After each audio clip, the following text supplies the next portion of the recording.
del Brazelton Touchpoint Center y aquí estamos en aprender a escuchar conversaciones para el cambio.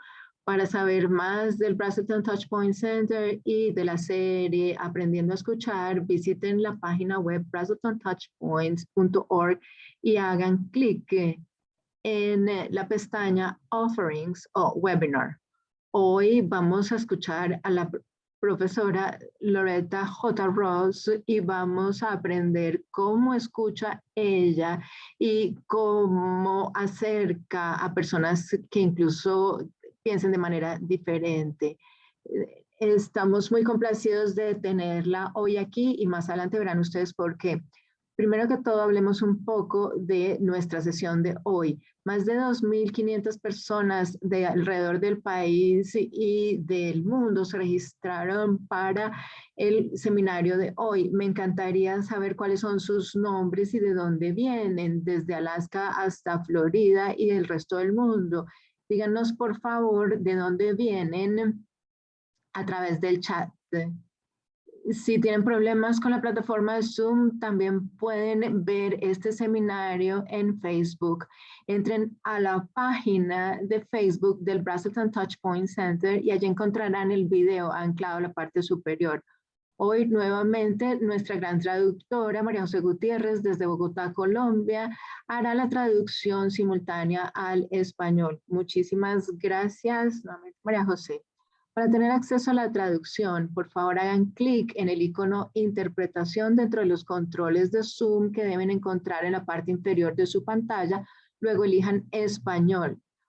Para silenciar el audio original, simplemente elijan Select Mute Original Audio.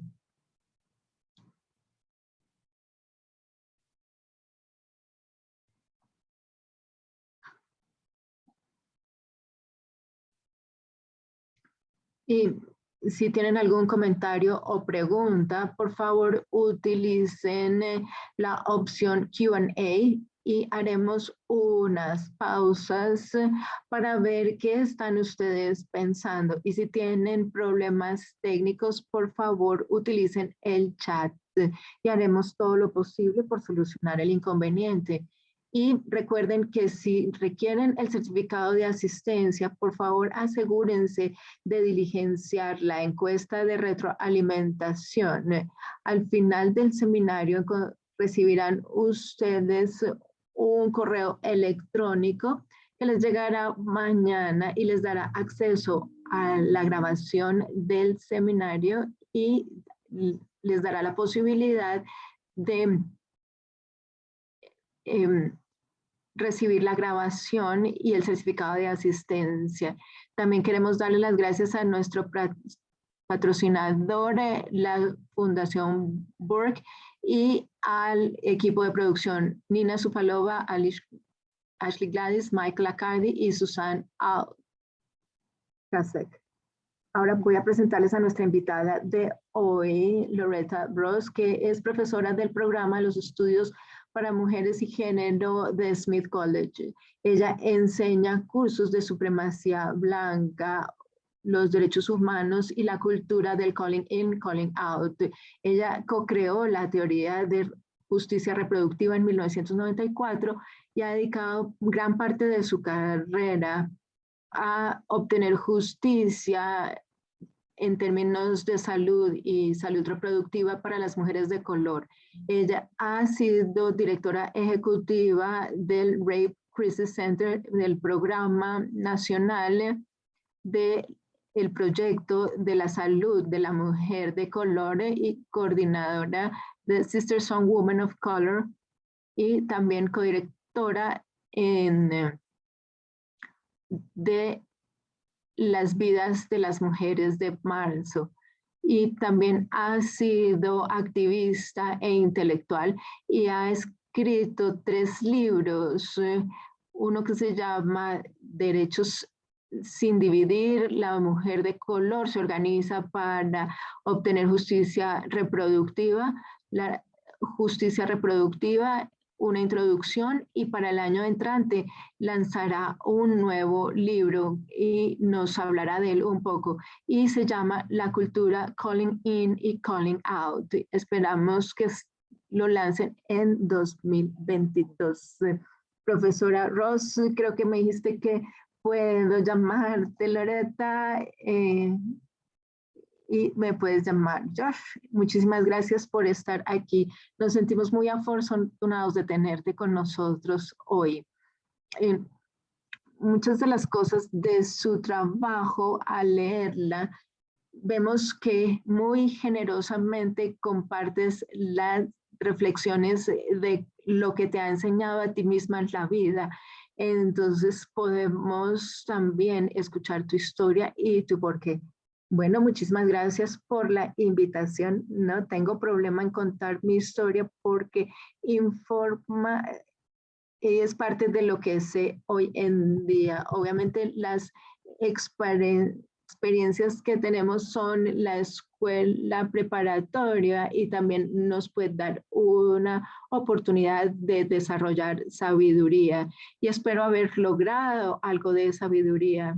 Soy de Texas, mi padre era militar y yo estuve en primer grado en 3 estados porque a él lo trasladaban cada rato. Y cuando él se retiró, entonces nos fuimos para Texas y mi madre me pasaban de un lado a otro y a los 14 años, un primo de 27 años me iba a cuidar, pero le pareció mejor idea entonces emborracharme y tener sexo conmigo. Y esta fue una forma desafortunada de descubrir el incesto y la violación, porque claro que afectó mi vida.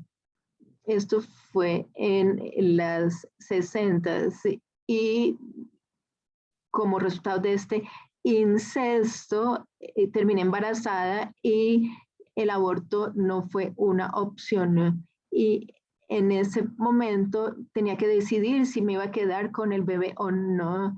Y yo di a luz en un hospital católico y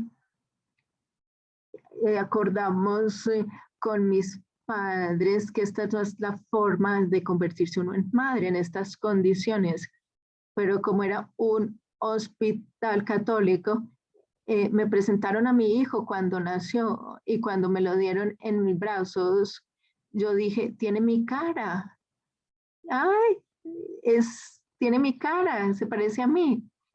Y no pude darlo en adopción y esto cambió todo. Y entonces pasé de ser una adolescente asustada que estaba embarazada a ser madre. Y afortunadamente mis padres también ayudaron a criar al niño. Y esto me permitió graduarme de bachillerato, porque esto fue antes de que me graduara. Y después recibí una beca en Radcliffe y cuando escucharon que yo había tenido un bebé, entonces dijeron que no eran el tipo de estudiante que querían en 1970 y no podían retirarme la admisión, pero sí la beca. Afortunadamente también recibí una beca para Howard University y entonces me gradué en física y química porque soy muy nerd y estoy orgullosa. Y me dediqué a la investigación. Pero otra vez sucedió otra cosa y en el primer año de universidad, entonces quedé embarazada nuevamente, sexo consensuado afortunadamente con mi novio de primer año y él estaba muy contento de ayudarme y afortunadamente para mí en Washington DC legalizó el aborto en 1970, en el verano, y así pude tener un aborto legal y mi novio lo pagó con gusto. Pero mi problema no era legal ni financiero, sino de la familia, porque mi madre no era, mi madre no aceptaba el aborto. Ella creía que yo debía tener eh, ella quería que yo tuviera los hijos y me saliera de la universidad, pero yo estaba esperando mellizos, tenía 16 años y no quería dedicarme a criar 3 niños. Y debido a que era menor de 18, entonces mi hermana firmó la autorización falsificando la firma de mi mamá. Y ahora me di cuenta que siendo menor de edad era más fácil hacerse un aborto en ese entonces que ahora, porque no podemos proteger a los niños de la violencia sexual cuando son menores de edad, pero después los castigamos y después entonces empecé a utilizar métodos anticonceptivos y mi dispositivo DIU me llevó a quedar estéril. Entonces toda mi carrera reproductiva fue de 7 años, porque tuve un niño, luego un aborto y luego quedé estéril. Y por eso empecé a trabajar con otras mujeres negras para definir la teoría de la justicia reproductiva, el derecho a tener un hijo, el derecho a no tenerlo y el derecho a ser padres para que los niños crezcan en un ambiente seguro. Entonces, para resumir mi vida, entonces creo que es algo que me ha pasado. Yo tuve que cambiar mis planes debido a lo que yo hacía. Nos estabas diciendo que tenías 16 años y ya estabas en la universidad. Sí, porque como me la pasé en los colegios civiles y militares, porque los colegios militares tenían mejor educación, no era que yo fuera muy inteligente, pero me salté 3 grados de segundo a quinto. Una de las cosas relacionadas con la justicia reproductiva y el marco que han escrito con tus colegas, entiendo que analizaste pro vida o pro decisión y realmente no nos lleva a donde queremos llegar. Y creo que si lo nombramos como justicia reproductiva, cuando se combinan distintos elementos para hacer algo más conectado, entonces parece que lo que estás tratando de hacer, no utilizar esta cultura de cancelar, sino que queremos llegar a un mejor sitio a través de una mejor comunicación. Cuéntanos si entendí bien y cómo fue que empezaste con esta cultura de la descalificación. Bueno, tiene que ver con mi nieto. Y yo tengo un nieto de 10 años y a los 10 años no sabía contestar un teléfono. Y entonces él me dijo, utiliza Facebook para que hablemos. Y en el momento en el que entré a Facebook, entonces él se fue para Instagram o para otra aplicación. pero Facebook no servía para utilizarlo de manera productiva para conectarnos y me di cuenta que la gente se hablaba de manera muy dura en los medios sociales, en las redes sociales. Y esto me llamó la atención porque inicialmente no me había dado cuenta de esta toxicidad. Y entonces yo llegué a un momento en que dije, ¿qué está sucediendo? Dices, la cultura de la descalificación. Y dije, ya les dieron un nombre. Y me dijeron, sí. Y entonces, ¿qué es lo que están haciendo al respecto? Y ella se levantó los hombros y dijo, nada. Y, y esto me hizo preguntarme si yo podía contribuir a la conversación. A los 25 años era directora del centro de crisis y como una persona que sufrió una violación, yo empecé a hablar con presidiarios condenados por violación y entonces empecé a trabajar con estos hombres negros y con mi curiosidad y mi ego.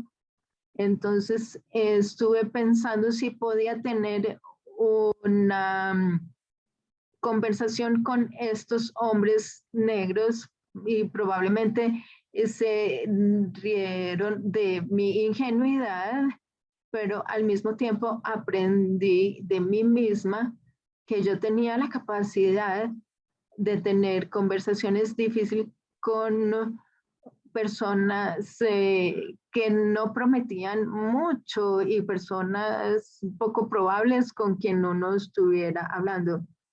Bueno, veo que sé que hablaste con un recluso condenado por violación y que reflexionó muchísimo, encontró otro trabajo y se comunicó contigo para ayudar y para que le ayudaras en sus luchas. Y a medida que te escucho, también pienso en la Comisión de la Verdad y Reconciliación de Sudáfrica y un escritor que habló de cómo enfrentar a alguien en la parte superior de la maquinaria apartheid que terminó en prisión después del apartheid y ese mismo temor de estar frente a frente con esa persona y con las personas que había hecho. Y creo que en estas dos historias hay algo relacionado con volver a humanizar lo que ha sido deshumanizado. Y al leer tu trabajo, me parece que es lo que nos estás ayudando a entender y hasta dónde quiere que nos dirigiramos. Y si hablamos de Sudáfrica, yo también entrevisté a personas del movimiento surafricano porque yo quería ver el potencial de amenazar la transición democrática en Sudáfrica. Y me acuerdo de un general que fue el fundador del AWB.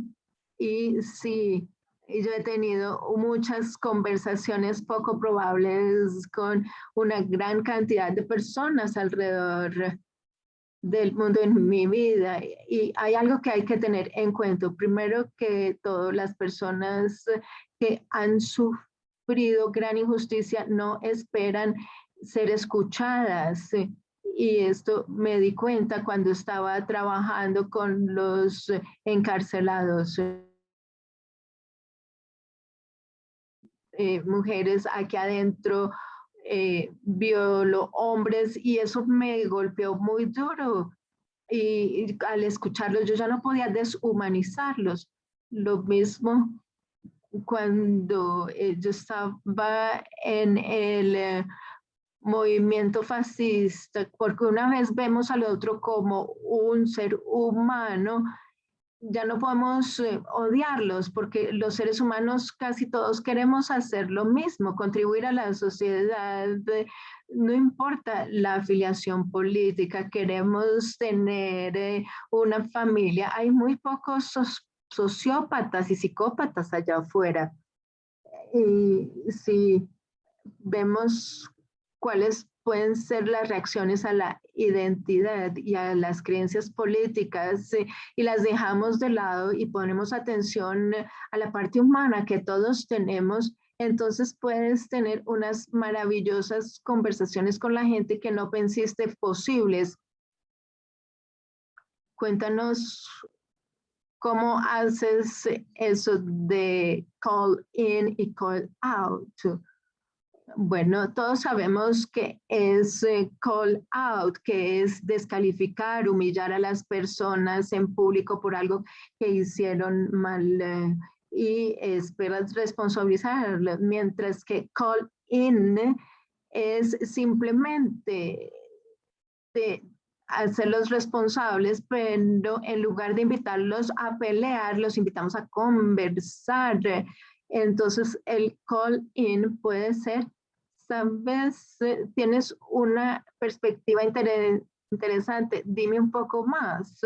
Y esta invitación a hablar un poco más, la gente no lo espera porque saben que tú estás en desacuerdo. Cuando nos invitamos a una conversación no tenemos que estar de acuerdo para reconocer su lado humano y su derecho a pensar diferente a lo que tú piensas. Y considero que al hacer esto, los resultados te van a sorprender. Yo he hablado con personas anti-aborto y como dije, ya he hablado con ex miembros del movimiento Nancy y del clan. He hablado con muchas personas difíciles o aquellas personas que algunos definen como personas difíciles y es mejor tener hay muchas personas que tienen muy buenas opiniones de sí mismas internamente y lo que yo quiero hacer es llegar a esa compasión para que vivan por esa compasión y no solo por las palabras que salen de su boca, porque externamente no son conscientes o hablan de una manera muy distinta a lo que tienen dentro de sí. Estamos muy contentos, nos nutre mucho estar aquí en esta conversación. Tenemos personas que trabajan en cuidado de la salud y en educación temprana. Hay una pregunta, ¿cómo hacer esto con las personas que no quieren vacunarse? Aquí está la pregunta. Yo siento la urgencia de descalificar a aquellos que se rehusan a ser vacunados, porque esto de la vacuna se ha convertido en algo tan político y parece que muchas personas no están dispuestas a escuchar a la otra parte. ¿Tienes algunos tips que nos puedan dar para invitarlos a una conversación?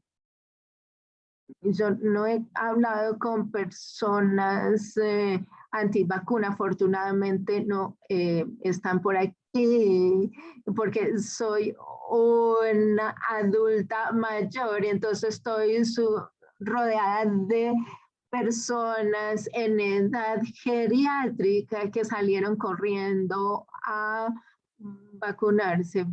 Así que no he hablado con ninguno que no quiera.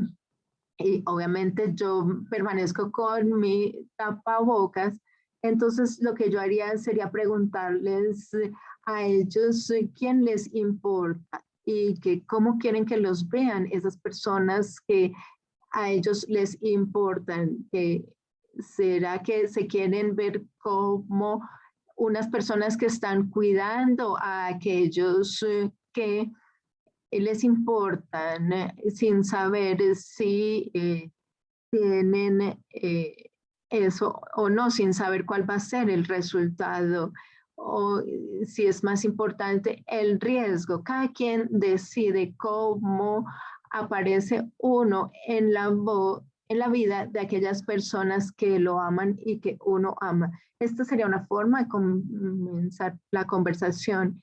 ¿Quieres que tus hijos se lleven la impresión de que vas a hacer todo lo que tengas a la mano para protegerlos? ¿O que la opinión sea que las vidas no importan porque prefieres las ideas políticas y no importa quién muera? Y algo que también has explicado de manera muy clara es que hay algunas veces en las que algunas personas descalifican y creen que están haciendo lo correcto. Entonces, quiero que nos expliques cuándo es que hay que hacerlo. Bueno, yo soy miembro de el movimiento de derechos humanos y nos encanta descalificar, porque descalificamos a los políticos, a los gobiernos que son abusivos de su poder y autoridad o que son corruptos. Descalificamos también a las personas que abusan de los derechos humanos. Entonces es cuando la persona está en capacidad de sentirse avergonzado públicamente, pero esto no sucedió con Trump porque a él le parecía muy bien y a sus seguidores les encantaban estas críticas. Entonces, no creo que debamos dejar de descalificar, sino que debemos ser muy precisos con el objetivo que queremos lograr, porque cuando tratamos con muchas personas al mismo tiempo, si alguien piensa que van a ser lapidados por lo que han hecho o dicho o sus creencias, entonces muy probable no se van a responsabilizar, no se van a disculpar y van a seguir haciendo lo que consideran que deben hacer. Entonces, si la meta es que esta persona cambie su comportamiento o creencias o las palabras, entonces al acogerlos, llamarlos, se aumenta la posibilidad de obtener lo que queremos porque estamos dando una señal de que los estamos respetando y les vamos a dar la oportunidad de que ellos digan cuáles son sus puntos de vista y nos vamos a mantener sentados en la mesa, no los vamos a echar por estar en desacuerdo y esto nos da la oportunidad de decidir. Probablemente por primera vez podrán decidir cómo quieren tener una relación con ustedes. Entonces, esta probabilidad de que se responsabilicen de sus actos se aumenta si los invitamos a una conversación y no a una pelea. Estamos teniendo algo de retorno. Bueno, también dijiste que tratar de lograr todo esto al acoger no tiene que ser una carga para alguien que ha sufrido o ha sido herido. Y creo que cuando has escrito, tratas de proteger este malentendido, que es la carga del acoger a estas personas y ser compasivos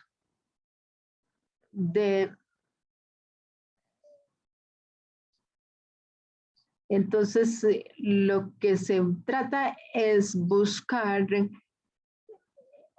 quién fue el que hirió a esta persona para que no tenga esta carga.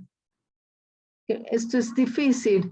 Bueno, la persona que ha sido herida no tiene obligación de ayudar a quien abusó o a quien fue su perpetrador, porque la víctima tiene que sanar y no se trata de que si has sido víctima de violación tienes que ir a buscar a los violadores. No, esta sería una mala interpretación. El calling in o el acoger es una decisión que se toma porque la primera persona a quien tienes que acoger es a ti mismo, es que haces por ti, no lo que haces por otros. Acoger te requiere que hayas sanado lo suficiente para poder ser como un contenedor y poder tener esa otra conversación. Tienes que mirar si has sanado para ver si tienes la resiliencia y vas a poder hacer esta oferta. Permíteme recordar a alguien que me enseñó algo muy importante. En Charleston, South Carolina, en el año 2015, creo, murieron 9 personas y esta supremacía blanca mató a esta persona y Chris, el hijo de una de ellas, escribió esto y dijeron que muchas personas consideran que perdonar es ser débil, pero de hecho el perdón demuestra fortaleza porque ustedes están soltando la ira, la venganza y no permites que la persona que te hirió defina el destino de tu vida, sino que recobras tu dignidad y tu poder cuando perdonas, de manera que este perdón de esta forma es para ti, no es para otra persona. No creo que Chris estuviera diciendo eso porque le importara qué sucedió con el asesino, sino porque le importaba que iba a suceder con la memoria que él tenía de su madre muerta. Y cuando lo puso de esta forma, aprendimos cómo nos puede ayudar a sanar, incluso si la persona a quien estás perdonando no sabes que la estás perdonando o es indiferente. El acoger, como el hacerse responsable, como el perdón, es algo que hacemos para proteger nuestra propia dignidad e integridad, porque nuestra reputación es lo que los demás consideran que es, pero tu integridad es lo que tú sabes de ti mismo y debes dedicar tu energía a proteger la integridad porque la reputación no se puede proclamar, porque cada uno te ve a través de los lentes de sus propias experiencias. Entonces uno no puede decir voy a hacer esto para que piensen bien de mí y para quedar bien. No, no sabemos qué está sucediendo en la cabeza de los demás, pero tú sí sabes qué piensas de ti mismo y debes tomar decisiones de manera consistentes para que te puedas mirar a los ojos sin vergüenza y sin arrepentimientos. Y esto fue lo que aprendí cuando leí el comentario de Chris en el periódico. Hablaste del malentendido entre el perdón como una seña de debilidad cuando es parte del proceso de recobrar la dignidad. ¿Cómo podemos aclarar este malentendido entre el perdón y ser incompatible con que el otro se haga responsable? Dice, bueno, yo soy de la vieja escuela, puedo perdonar y no olvidar. Yo puedo perdonar lo que se me hizo, pero también puedo trabajar para no recrear las condiciones para que esto me vuelva a suceder. Eso es perdonar sin olvidar. No estoy diciendo que la amnesia sea algo en interés como sobreviviente de un trauma. Me he dicho que la memoria genera su propia amnesia para poder sobrevivir. Es el cableado de nuestro cerebro. Entonces, creo que la mejor forma en que me ha funcionado es que no quiero pensar que voy a sacar a todo el que tiene la capacidad de herirme de mi vida, porque son muchísimas las personas que me pueden hacer daño, empezando con mis padres. Pero yo no quiero sacarlos de mi vida. Algunas veces no hicieron lo mejor para mí, pero hay que entender que gracias a, o que lo que hay que entender es que si te hirieron en el pasado, no es un motivo para sacar a todos de tu vida porque te van a volver a herir. Tú decides si estás en una relación o no, pero tener el control del destino, de las decisiones que se toman, para mí, este es el desarrollo, la definición de autodeterminación después de que mi primo me dejó embarazada, mi madre hizo una observación y sabes que la madre algunas veces lo ve a uno de una forma que no puede ser. Y ella me mandó a la universidad y me dijo, Loretta, algo que siempre he admirado de ti es que no dejas que el éxito se te suba a la cabeza. Y, y entonces le dije, pero es que yo soy como tú. Y, y yo lo que es, ella,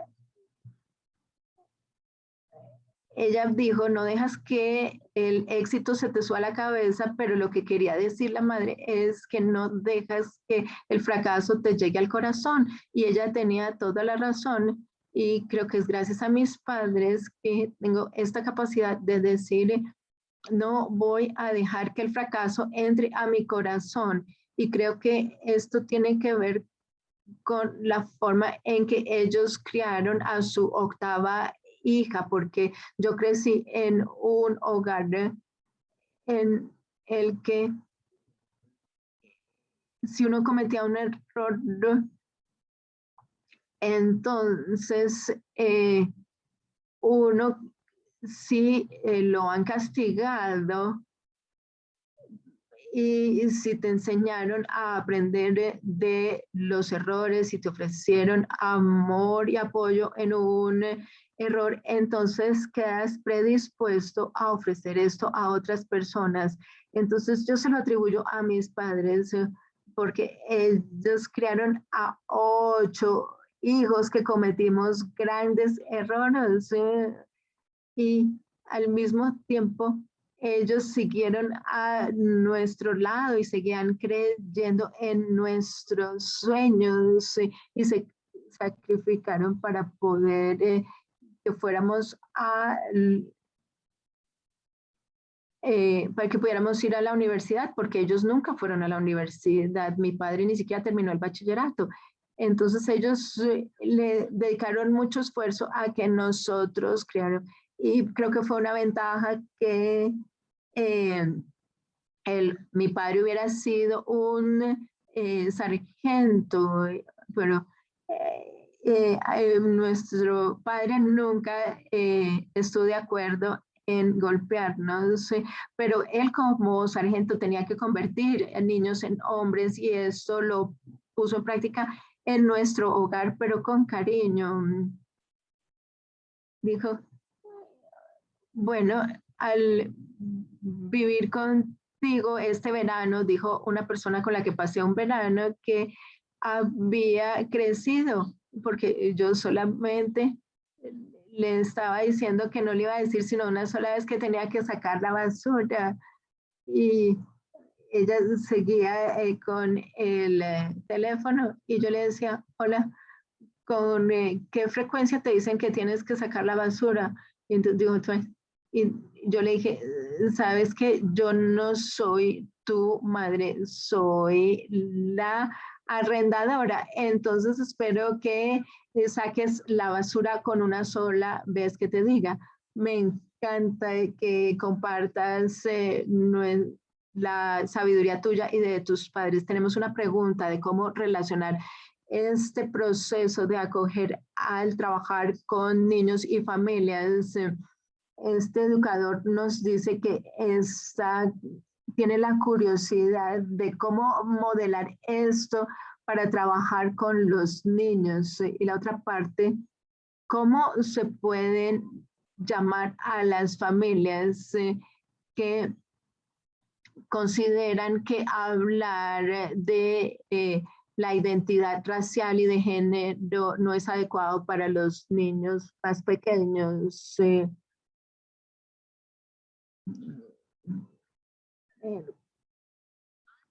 Cuando yo estaba creando a mi hijo, yo no quería repetir los errores de mis padres, entonces no quería utilizar el castigo corporal de mi madre, aunque no fue excesivo. Sí me acuerdo cada vez en que me pegaran. Entonces yo quería criar a mi hijo de otra forma, pero al mismo tiempo, viendo el ejemplo de mis padres, yo no creía que mi hogar fuera una democracia. Y yo sabía que yo tenía unas responsabilidades y mi hijo tenía otras, y yo sabía que tenía que ser la adulta, no el negociador con mi hijo. Entonces aprendí a mostrarle a mi hijo quién estaba eh, siendo el responsable, como lo hice con el, esta otra persona que pasó un verano, porque hay unas cosas que yo voy a hacer, otras que tú tienes que hacer, y, y tú te quedas en tu carril, yo en el mío, y esto es lo que yo puedo hacer, y estos son tus compromisos hacia mí. Y eso se lo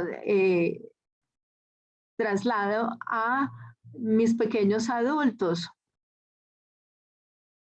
Entonces hay respeto dentro de la capacidad que tienen de responder a acogerlos para que ellos hagan lo que están en capacidad de hacer. Y la segunda pregunta era con respecto a las familias que consideran que hablar de inclusión racial, de género y de identidad no es adecuado con los niños pequeños. Bueno, eh, y entonces nos vemos que en las redes sociales puede decir que un niño de 5 años, negro o carmelito, eh, ¿cómo los consideramos? Y el niño blanco puede aprender a no replicarlo. Y a mí me parece que como niña, para protegerme, mis padres me deberían haber aprendido algo de sexo, entonces mi primo no hubiera tenido la posibilidad de emborracharme. Y yo era ya de una persona más grande, fue la primera vez que oí la palabra con N.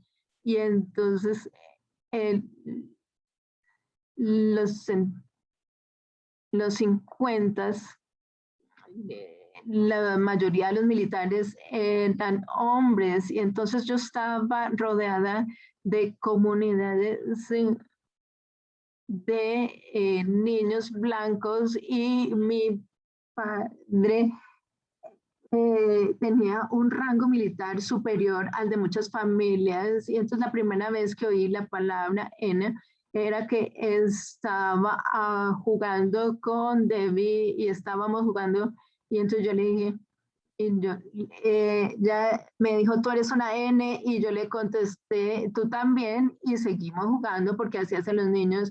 Y esa niña, y esta eh, noche le dije a mi mamá, me dijeron la N, y yo dije, ay, fue algo que mis padres no querían que yo escuchara. Y yo no quería meter a Debbie en problemas porque era mi mejor amiga. Y después me di cuenta que había todo un mundo allí afuera que mis padres no me habían dicho la verdad, y su reacción me mostró que esta palabra existía, y me dio gran curiosidad. Entonces, creo que es una mala práctica de los padres que protejan a los hijos de su realidad. No es abuso, pero definitivamente no es ser buen padre, porque si si les vas a enseñar a los hijos a mirar para ambos lados antes de cruzar la calle, ¿por qué no hablarles de la realidad que tienen que vivir? Entonces, hay unos estudiantes en Smith College que son inocentes, y cuando empiezo a hablarles de la supremacía blanca y empiezo a hablarles de todos los problemas del racismo, entonces se ponen bravos con sus padres porque les parecen que los tenían engañados, y ahora empiezan a dudar todo lo que se dijeron porque les dio susto hablar de género y de justicia racial. Bueno, nos quedan 15 minutos y hay una gran cantidad de cosas que quisiera escuchar y aprender de ti. Una de las cosas que quiero asegurarme de tocar es qué pueden hacer los padres para preparar a sus hijos con respecto al mundo real, y es hablar del amor. Tú dijiste que calling in o acoger es descalificar con amor. Entonces, quiero darte unas definiciones de amor para que los padres les ayuden a los hijos a entender qué es el amor. Entonces, tenemos a Viktor Frankl, que escribió que el amor es la única forma de unirse a otra persona en su núcleo real. Y Bell Hooks escribió New Visions y Black People and Love, y define el amor como una combinación de cuidado, conocimiento, responsabilidad, respeto, confianza y compromiso. Entonces, cuando estás hablando de acoger, que sería como descalificar con amor, y lo que sería ser buenos padres y preparar a los hijos para el mundo real, con todo lo duro que puede haber. Piensa, por favor, cuéntanos qué piensas del amor. Bueno, una cosa que he aprendido del amor es que las personas lo manifiestan de distintas formas, entonces tenemos que instruirnos en el amor para interpretar cómo llega el amor a nuestras vidas, porque la forma en que queremos que llegue de pronto no es como nos lo ofrecen, y de pronto la persona que tenemos al lado lo ofrece como lo puede ofrecer y no como lo queremos recibir.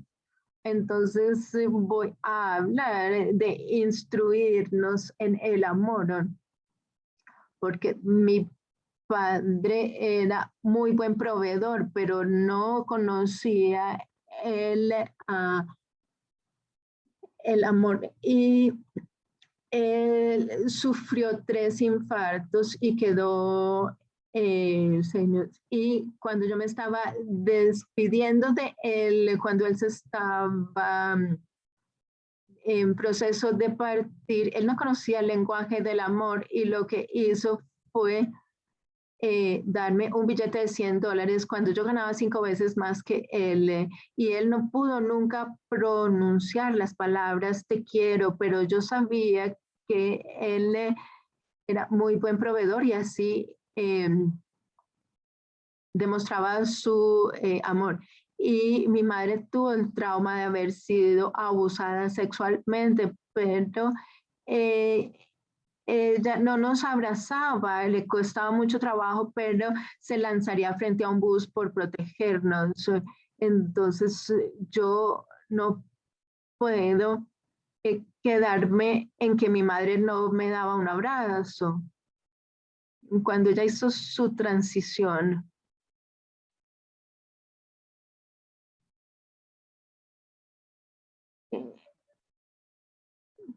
cuando alguien hizo su transición de hombre a mujer,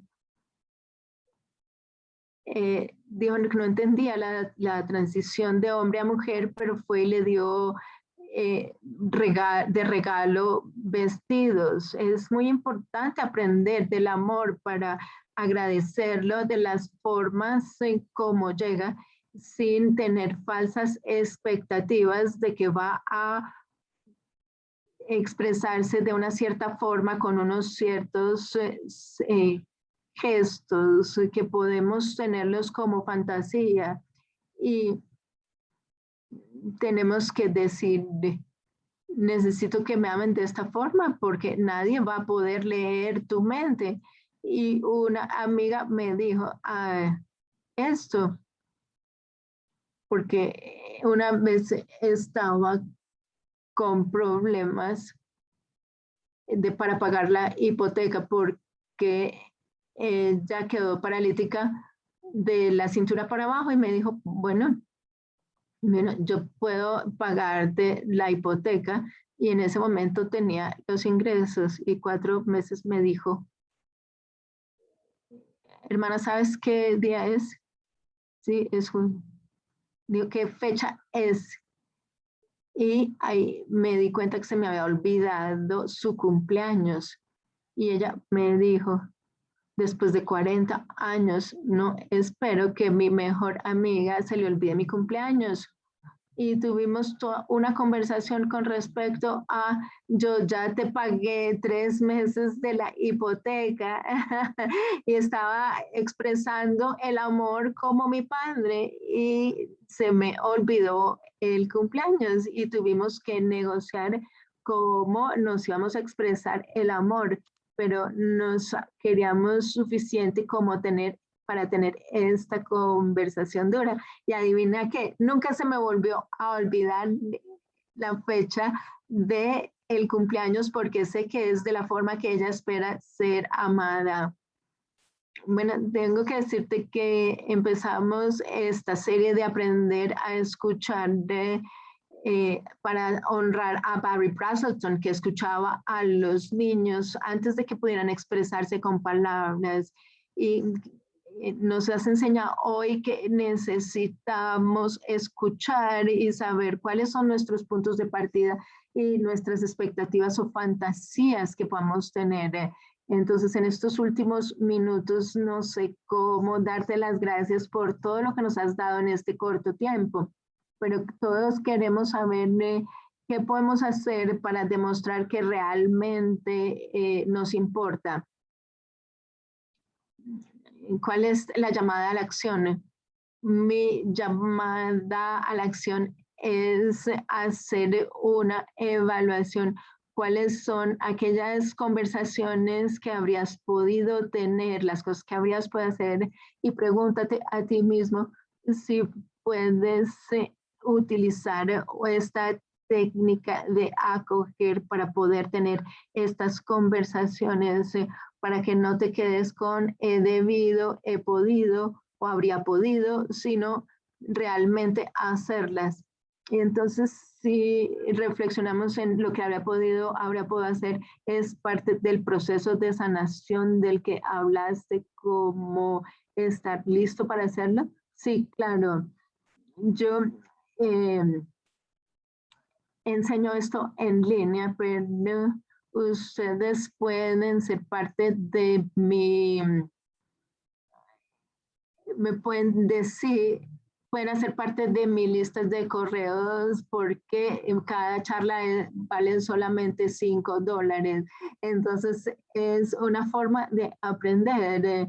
Yo no lo hago por el dinero, sino porque quiero utilizar esta práctica del acoger para apoyar los derechos humanos.